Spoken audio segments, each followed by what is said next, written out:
Karibu mpendwa msikilizaji na mfuatiliaji wa St. Gaspar Media katika kipindi cha maisha ya watakatifu. Leo tarehe 21 mwezi wa 5 tunasikiliza na kutafakari juu ya maisha ya Mtakatifu Goderiki Mkaapweke. Goderiki alizaliwa mjini Walpole katika nchi ya Uingereza mwaka 1065. Alifanya kazi ya uchuuzi kisha akasafiri baharini na akawa mfanyabiashara maarufu.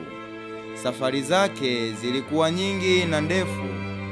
Alienda kuiji mara nyingi Yerusalemu nchini Israeli, Kompostela katika nchi ya Hispania, Roma, Italia na sehemu nyingine. Katika moja ya safari zake huko Roma, Italia, alifuatana na mama yake ambaye alikuwa mzee. Lakini mama huyu alitembea kwa miguu mitupu kuzunguka karibu bara lote la Ulaya. Alipofikia umri wa makamo mwaka 1110 hadi mwisho wa maisha yake, Goderiki aliishi na mtawa mmoja mzee kule Uingereza, akikaa kwenye nyumba ndogo iliyojengwa kwa mbao. Goderiki alikuwa mtu mwenye nguvu nyingi za mwili, na alipokuwa mzee alikumbuka kuwa maisha yake ya mwanzo hayakuwa na mpango mzuri, kwani hakutenda haki katika biashara zake, na kwa jinsi hii hakuwa mwaminifu.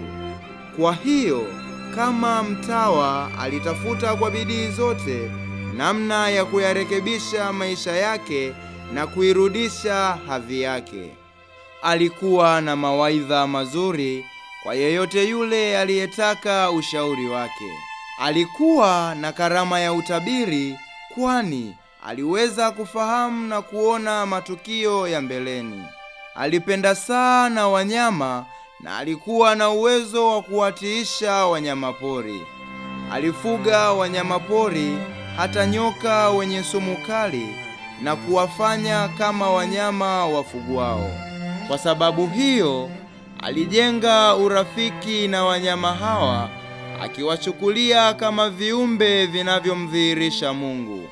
Goderiki aliaga dunia tarehe ya 21 mwezi Mei mwaka 1270 akiwa na umri wa miaka 95. Aliishi maisha ya utawa wa wakaapweke miaka 60 katika upweke. Itukuzwe damu ya Kristo!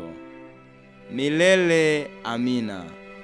Tafakari fupi inayotokana na maisha ya Mtakatifu Goderiki.